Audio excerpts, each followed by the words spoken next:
Hello everyone. Hopefully you are all safe and doing good. So today our topic is fraud detection system for self-checkout centers. I myself Finil Doshi, along with me are three other authors who have written this paper, which includes our project guide Dr. Kranti Ghag. So basically, what is fraud detection system and where do we come into place? And how do we solve the problem? We will answer this question further in the slides. But first, just have a glance that we are dealing with fraud detection system in self checkout center. So this is an example of a self checkout system. Basically, what happens is customer can scan their own items and can self checkout by themselves. So how do fraud occurs in these type of systems? We will explain to you. So first, let's get familiar with the problem statement. So, the number of self checkout centers are on the rise. That is, more and more supermarkets are adopting this new technology where customer can self checkout by themselves, and which obviously reduces the labor cost as well as the time of both customers and the retailers. But what happens is, some customers they would try and act like they are scanning the items, but in reality they are not scanning, and which results in a huge loss to the retailers. So this is a one type of fraud that we are dealing with, which needs to be detected. So this is where we come into place, and that is indeed one of our main objective, was to minimize the losses of the retailers that they were dealing with. At the same time, we can look at it as another scenario, as sometimes it may not be the customer's fault. That is, the customer is genuinely trying to scan the product, but it is the scan of the product is not registered by the scanner. So in that case, the scanner may be faulty, um, or it may not be able to detect the product. So in that case, we also would have to minimize the scan the possibility of that particular scan, and to identify as many false scans as possible. So we particularly couldn't find the fraud detection system for the self checkout system, but we did find various other fraud detection systems, for example, like for credit card and uh, for credit card. So we made a research about that system, and we researched about how they used various algorithms for them to detect fraud. So as you can see that there are various algorithms like classification algorithm, logistic regression algorithm, the back propagation algorithm that they use. So we tried and analyzed how they use their algorithms by going through their research, and to implement the same in our system. So the dataset for our model was provided from the Data Mining Cup 2019 competition, which we participated in. So the dataset included various attributes. So the first attribute was the trust level, which indicated the trust level of the customer on a scale of 1 to 6, 1 being the lowest and 6 being the highest. Another attribute was total scan time in seconds, which indicated the total time between the first and the last product scan.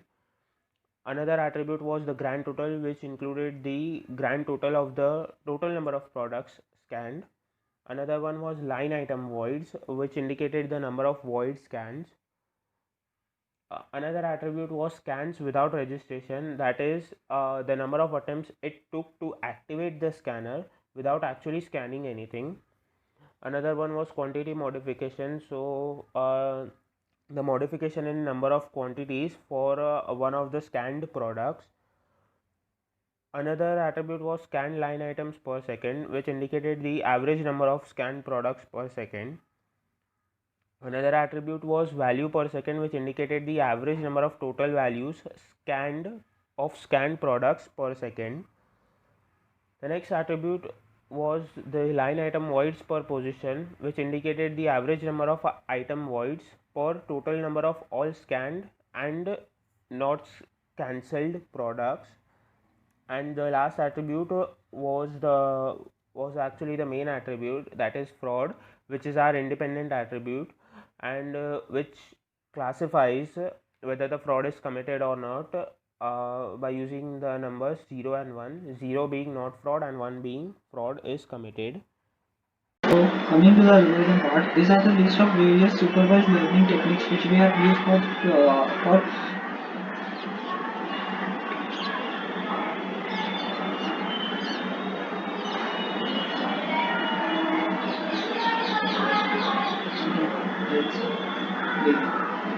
So coming to the algorithm part, these are the list of various supervised learning techniques which we have used for designing of the model. First of all, I would like to give a brief introduction about the supervised learning techniques, like what is supervised learning techniques and what it actually does. Supervised learning technique is the technique where the input variables and the output variables are fit to the model. Fit to the model. Algorithm use these input variables and output variables to learn the mapping function from input to the output. There are various supervised learning algorithms which we have used for training our model. The list of various supervised algorithms are logistic regression, decision tree classifier, support vector machine algorithm, random forest, and AdaBoost algorithm. So first is what is logistic regression algorithm. Logistic regression algorithm is basically a binary classification model, or can be called as a parametric classification model.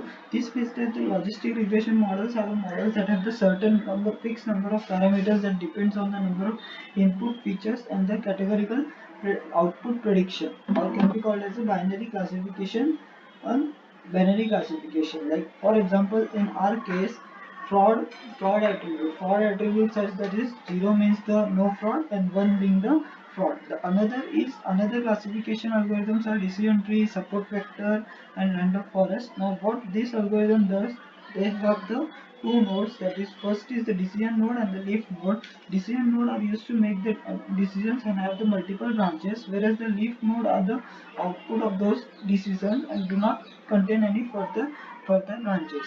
Now coming to the AdaBoost algorithm. AdaBoost algorithm is the algorithm used of boosting techniques. I would like to give a short introduction about the boosting techniques. What is boosting technique? Boosting techniques are basically used to form the strong and the weak classifier. Like in our case, what AdaBoost algorithm does is, at the initials, it all the weight is assigned to each and every records of the model initially, and the algorithm process the model.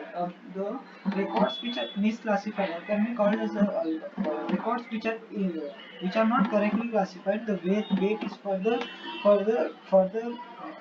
the weight is assigned to those records, and the algorithm process the record. This process continues until all the records get properly classified. Now coming to the accuracy of all the algorithms, as we can see from this slide, the AdaBoost algorithm has the highest accuracy of 97%, with logistic regression as the lowest accuracy, that is 96%. So we have used AdaBoost algorithm for further classification, which has the accuracy of 97% and the variance of around 0.009%. As we already know that the algorithm with lowest variance has the highest accuracy, so we have used the AdaBoost algorithm for further classification. Coming to the algorithm comparison, so basically this is the graphical box plot representation of all the algorithm. We can see that the AdaBoost algorithm has the highest median, and this is also one of the reason why we have used the AdaBoost algorithm for further classification for real-time data input. So the next further slide will be explained for real-time fraud by the Fenny. So talking about a real-time fraud detection. So basically, as Kunal explained, the various algorithms and the way it processes it, our model processes it and detects fraud. So what happens is we created a user interface which will be installed in their self checkout center. And what will happen is as soon as the customer is scanning the items on a real time basis, the values would be inputted one by one. So over here we have just manually inserted the value, so just for our understanding. And in that way, when you click on submit, the value will be displayed either 1 or 0 if 1, fraud is detected, and if 0, no fraud is detected. So thus we can conclude that our system would help in detecting various frauds which is committed either by customer, or you can say there is no fraud actually committed, but the scanner is responsible because it didn't scan the item. So in that way we can our model can classify whether the fraud is actually committed by the customer or not. So we can say that it would really since the implementation of self checkout center, it will really reduce the labor cost, as well as the fraud which was getting committed, the flaw in that particular system would be resolved as well. So these are just the references of various research paper research that we did on various fraud detection system. And we have also filed a copyright for our computer software. The current status is hearing as of now. uh, yeah. And obviously, as we said that we participated in the Data Mining Cup 2019 competition, and our model that we processed got this recognition from our college as well. So thank you.